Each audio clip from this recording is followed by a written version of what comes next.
Hello friends. तो आज का हमारा टॉपिक है applications of stack. Application of stack जो है वो मैंने दो पार्ट्स में डिवाइड किया हुआ है, क्योंकि ये थोड़ा सा लेंथी टॉपिक है तो इसके मैंने दो वीडियोस बनाए हैं। इस पार्ट में हम पढ़ेंगे कुछ एप्लीकेशंस जो हम स्टैक के थ्रू इंप्लीमेंट करते हैं कंप्यूटर्स वर्ल्ड में, और नेक्स्ट वीडियो में हम पढ़ेंगे जो रिमेनिंग एप्लीकेशंस है। ओके, तो चलिए स्टार्ट करते हैं।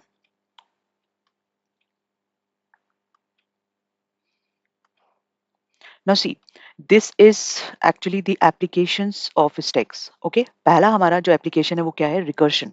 रिकर्शन हमको मालूम ही है, जब फंक्शन अपने आप को कॉल करता है उसको बोलते हैं हम recursion. A function calling itself is called as recursion. Second application बोलता है रिप्रेजेंटेशन ऑफ अर्थमेटिक एक्सप्रेशन। तो जो ये रिकर्शन है ये हम फैक्टोरियल में यूज करेंगे, फैबोनिकी सीरीज बनाने में यूज करेंगे, और टावर ऑफ हेनॉय में।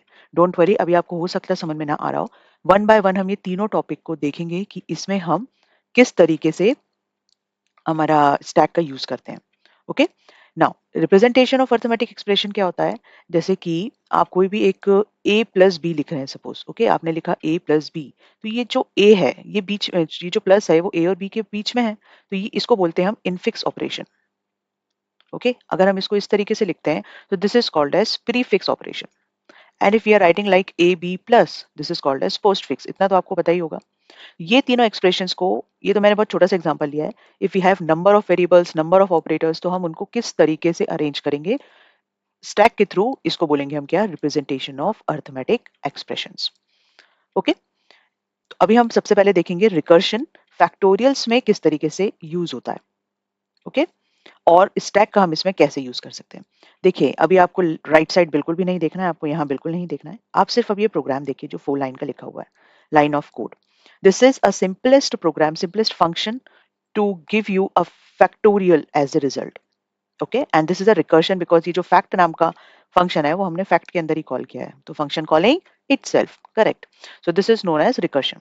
देखिए, अभी यहाँ पे अगर मेरा कोई भी वैल्यू n का वैल्यू जो हम इंसर्ट कर रहे हैं अगर वो 1 है तो हम उसका फैक्टोरियल नहीं निकाल सकते, we have to return 1। So this is my statement 1। If n equals to 1, तो हमको रिटर्न हो जाना है, हम कुछ नहीं कर सकते। अदरवाइज है हमारे पास एल्स पार्ट। ओके, तो हम इसका एल्स पार्ट निकालेंगे फिर। एंड एल्स पार्ट में हमने क्या दिया है? N into fact of N minus one, उसका नेक्स्ट, जैसे अगर हम 5 का निकाल रहे हैं तो 4, एंड सो ऑन। इसके केस में एक हमारा सिंपलेस्ट स्टैक बनेगा। अभी आप ये मानो यहाँ पे कि ये सिंपल सा स्टैक है जो कि अभी फिलहाल एम्प्टी है, और मैंने एन का वैल्यू 5 दिया हुआ है। ओके, जब हम यहाँ पे फैक्ट में 5 पास करेंगे, अब आप यहाँ देखिए बहुत ध्यान से, जब हम यहाँ पे 5 पास करेंगे तो हमारे पास सबसे पहले फैक्ट 5 चला गया, फैक्ट 5 एग्जीक्यूट हो रहा है। अभी ऊपर का मान लीजिए कि एम्प्टी है, ओनली फैक्ट 5 आपके स्टैक में है। तो जब फैक्ट 5 जाग गया तो वो एग्जीक्यूट हो रहा है। यहाँ पे आइए, in your program first statement check होगा, इफ n इक्वल्स टू 1, क्या n 1 है? नहीं, n तो 5 है। तो सेकंड स्टेटमेंट एग्जीक्यूट नहीं होगा, मतलब 1 एग्जीक्यूट होगा, सेकंड एग्जीक्यूट नहीं होगा। Then directly come to the third, third वाला जो हमारा लाइन ऑफ स्टेटमेंट, रिटर्न। हमें क्या रिटर्न करना है? फैक्ट 4। ओके, तो हम ये रिटर्न करेंगे। अब ये कैलकुलेशन कुछ नहीं होगा, आप बोलो कि भाई 5 के साथ इंटू हो जाएगा, फैक्ट 4 की तो वैल्यू ही नहीं है अभी हमारे पास, 5 से हम क्या इंटू करेंगे? तो we need to calculate what? Fact 4। तो मतलब ये फिर से एक बार रिकर्शन कॉल हो रहा है। हमारे स्टैक में कौन चला गया अभी? फैक्ट 4। अब फैक्ट 4 कैसे एग्जीक्यूट होगा? Again the same procedure, 4 is compared with 1। तो हमारा फर्स्ट स्टेटमेंट तो एग्जीक्यूट हुआ, बट सेकंड होगा क्या? नहीं। हम फिर थर्ड पे आ जाएंगे। थर्ड पे the same story repeats, 4 into fact 3। But अब 4 के साथ मल्टीप्लाई क्या करें? We don't have fact 3 value. Okay, तो फैक्ट 3 फिर से कॉल होगा यहाँ पे, और स्टैक में जाएगा फैक्ट 3। जब फैक्ट 3 स्टैक में जाएगा तो अगेन ये तीन स्टेटमेंट्स रन होंगे। पहले में वो चेक करेगा, ये देखिए पहला रन हो रहा है, बट सेकंड रन अभी भी नहीं होगा, क्योंकि सेकंड में रिटर्न 1 हो रहा है और अभी तक हमारी n की वैल्यू 1 नहीं हुई है, तो रिटर्न कुछ हो नहीं सकता। इसलिए हम ये वाला फिर से हमारा एग्जीक्यूट होगा, रिटर्न। एंड रिटर्न स्टेटमेंट में क्या है? n is right now 3, 3 into fact 2, क्योंकि n माइनस 1 है, तो ये हो जाएगा फैक्ट 2। ओके, फिर हम नीचे आए, फैक्ट 2 हमारा गया स्टैक में। उसके बाद फिर से फर्स्ट स्टेटमेंट रन होगा, सेकंड रन नहीं होगा, एंड अगेन थर्ड रन होगा, सेम प्रोसीजर है। ओके, अब मिला मुझे भाई फैक्ट 1। ओके, अब आई n की वैल्यू 1, तो ये हो गया फर्स्ट स्टेटमेंट, तो यहाँ से एग्जीक्यूट हो गया। अभी क्या हो रहा है? जब फर्स्ट स्टेटमेंट एग्जीक्यूट हो गया तो सेकंड तो रिटर्न कर जाएगा 1, तो एल्स पार्ट में हम जाएंगे ही नहीं। तो ये हो गया हमारा सेकंड ने रिटर्न क्या कर दिया? 1। मतलब ये हमारा फैक्ट 1 चला गया था ना स्टैक में, फैक्ट 1 ने आपको क्या रिटर्न किया है? आउटपुट 1। ओके, ये देखिए ये रेड लाइन जो दिख रहा है, ये मैंने वही बनाया हुआ है। ये 1 रिटर्न कर रहा है, किसके पास आई? यहाँ पे ये वाले फैक्ट, ये वाला फैक्ट 1 जो था आपका, इसके पास आपकी वैल्यू आ गई 1। 1 इज मल्टीप्लाइड बाय 2। ओके, तो अब ये वैल्यू रिटर्न करेगा भाई, अब ये अब ये थोड़ा सा ये फैक्ट 1 देखो, अभी स्टैक में क्या हो रहा है, स्टैक में आपके पास फैक्ट 5 था, फैक्ट 4 था, फैक्ट 3 था, फैक्ट 2 था और फैक्ट 1 था। 1 ने वैल्यू रिटर्न कर दिया 1, तो ये हट जाएगा हमारे स्टैक से। मैं ये ब्लैक करती जाती हूँ, that means it is empty stack. अब हमारे पास किसके पास कमांड आ गई, फैक्ट 2 के पास। फैक्ट 2 ने क्या वैल्यू कैलकुलेट करके रिटर्न किया, फैक्ट 2 ने वैल्यू रिटर्न किया 2, इसने 1 रिटर्न किया, इसने 2 रिटर्न किया। अब ये भी हट जाएगा, सो इट रिटर्न्स 2। ओके, तो फैक्ट 2 की वैल्यू 2 हो गई, मल्टीप्लाइड बाय 3, फैक्ट 3 रिटर्निंग 6। देखिए वो क्या रिटर्न कर रहा है, 6, तो ये रिटर्न कर रहा है हमारा 6। Okay, this black is known as empty stack है। आफ्टर दैट 6, फैक्ट 3 की वैल्यू 6 जब रिटर्न होगी तो वो इधर आएगा, and this is 4, 6 multiplied by 4, that means it returns what, 24। तो फैक्ट 4 मैं ऐसे बोल सकती हूँ कि it returns what, 24, this fact 4 returns 24। तो यहाँ से हमारी वैल्यू रिटर्न हो गई 24। ये पॉप आउट होते जा रहे हैं, अभी स्टैक में सिर्फ और सिर्फ फैक्ट 5 बचा है। ओके, तो जब हम ऊपर आए तो ये फैक्ट 4 की वैल्यू हमने देखा कितनी आई, कैलकुलेट होगी 24। अभी मल्टीप्लाइड किससे होगा, 5 के साथ। ओके, ये वाले वैल्यूज रिटर्न हो रहे हैं ना। तो अब ये जब रिटर्न होगा 5 इंटू 24, तो it will give you the last 120। तो 120 इज द फैक्टोरियल ऑफ 5, तो your answer will be 120। So this is the way that stack will help to execute a factorial as a recursion. I hope आपको समझ आया होगा। One by one अगर आप procedure समझेंगे कि कौन सा स्टेटमेंट एग्जीक्यूट हो रहा है, कैसे वो स्टैक में जा रहा है, ये इनपुट का था, ये मैंने पुश किए थे सारे फंक्शंस, और यहाँ से मैंने आपको पॉप करके दिखा दिया कि वो किस तरीके से पॉप होंगे and they will provide you a value.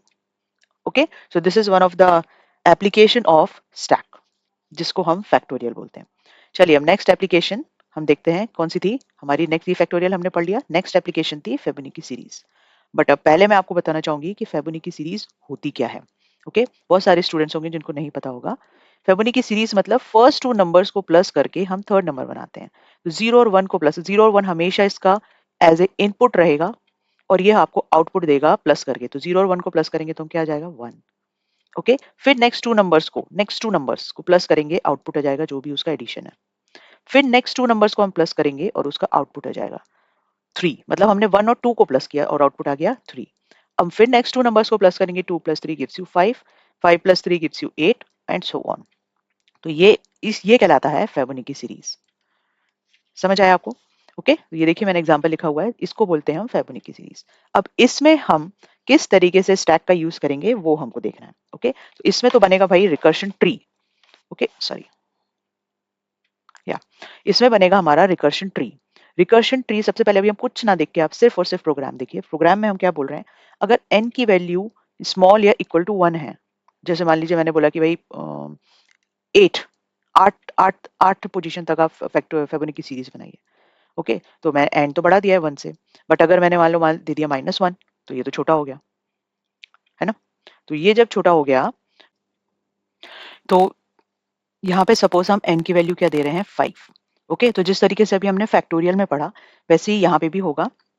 सबसे पहले हमारे स्टैक में ये जो प्रोग्राम के हिसाब से, अब ये दो स्टेटमेंट्स तो रन नहीं होंगे, ये वाला होगा बट ये नहीं होगा। एल्स पार्ट में हम आएंगे। एल्स पार्ट में क्या है, हमने अभी देखा है कि 0 1 पे हमको कंसंट्रेट करना है। ओके, 0 1 को प्लस करके 1 लाना है, फिर 1 1 को प्लस करके 2 लाना एंड सो ऑन, मतलब लास्ट 2 डिजिट्स। तो अगर n 5 है तो हमको किस किस को प्लस करना है, n-1 को और n-2 को प्लस करना है। ये चीज हमको ध्यान रखनी है, ठीक है। तो फैक्टोरियल 5 हमारा कहाँ गया, फैक्टोरियल नहीं सॉरी, फेबोनिकी f हमने फंक्शन दिया, फेबोनिकी 5 हमारा स्टैक में गया। ओके, उसके बाद this is our recursion tree. ये फैक्ट 5 किसको कॉल करेगा, फैक्ट 4 को, एक -1 को कॉल करेगा। जब फैक्ट 4 हमारा यहाँ पे जाएगा स्टैक में, तो फैक्ट 4 हमारा किसको कॉल करेगा, ये कॉल करेगा F3 को, क्योंकि ये n-1 होते जा रहा है। ओके, तो अभी तो ये वाला एग्जीक्यूट हो रहा है। सो F3 then F2 then F1, इस तरीके से ये पूरा प्रोसीजर जाएगा हमारा कहाँ पे, स्टैक के अंदर। इसको हम बोलेंगे implicit stack, this is called as implicit stack. F1 तक हम आ गए। अब F1 तक आने के बाद now it trying to calculate the value, value calculate करेगा। F1 तक हम आ चुके हैं यहाँ पे। Okay, and it start calculating the value, और उसके बाद वो रिवर्स कॉल करके इसको कॉल करेगा। तो यहाँ पे देखिए आप ध्यान से, अभी हम F0 पे हैं। ओके, हमारा अभी जो F था वो 0 पे चला गया है, कैलकुलेट करके उसने हमें वैल्यू क्या प्रोवाइड करी, 1। Okay, it returns 1। Again it comes here and it call F0। Understood? उसके बाद जब ये रिटर्न होगा फिर से, तो यहाँ से हमारे पास F0 से हमारे पास आंसर क्या आएगा 0 और ये 1, 0 1 दोनों एडिशन करके क्या देंगे 1, जैसे हमने यहाँ पे समझा 0 1 एडिशन करके देंगे 1। ओके, देन उसके बाद F3 के बाद कौन कॉल हुआ, F2 कॉल हुआ। ठीक है, F3 के बाद कौन कॉल हुआ, F1 कॉल हुआ। F1 again gives you the value, इसका और इसका वैल्यू प्लस होके F3 बनेगा। ओके, समझ आया आपको? चलिए हम नेक्स्ट स्लाइड में देखते हैं और तरीके से ये किस तरीके से एग्जीक्यूट हो रहा है। यहाँ पे आप देखिए, so this gives you 1 0 gives you 1 1 1 gives you 2, यहाँ से भी हमारा 1 ही आ रहा है। ओके, क्योंकि हमारा 1 0 पहले कैलकुलेट कर चुके थे हम। This will gives you 2 1 and here F4 पे ये आ जाएगा हमारा इसका एडिशन 3। ओके, ये आ गया हमारा इसका एडिशन 3। ओके, तो 5 तक, पांचवी पोजीशन तक 0 1, इनका एडिशन 1, फिर इनका एडिशन 2, फिर इनका एडिशन 3। ओके, तो देखिए कितने पोजीशंस हो गए, 0 1 1 2 3, 5 पोजीशंस हो गए। सो F5 के पास आउटपुट क्या आ रहा है 3। ओके, समझ आया? तो इस तरीके से हम यूज करते हैं किसका, फेबोनिकी सीरीज को कैलकुलेट करने के लिए, किस चीज का, स्टैक का। ओके, तो नेक्स्ट वीडियोस में हम और एप्लीकेशंस देखेंगे स्टैक की, किस तरीके से हम उसको यूज करेंगे। तो for next application just watch the next video. Thank you.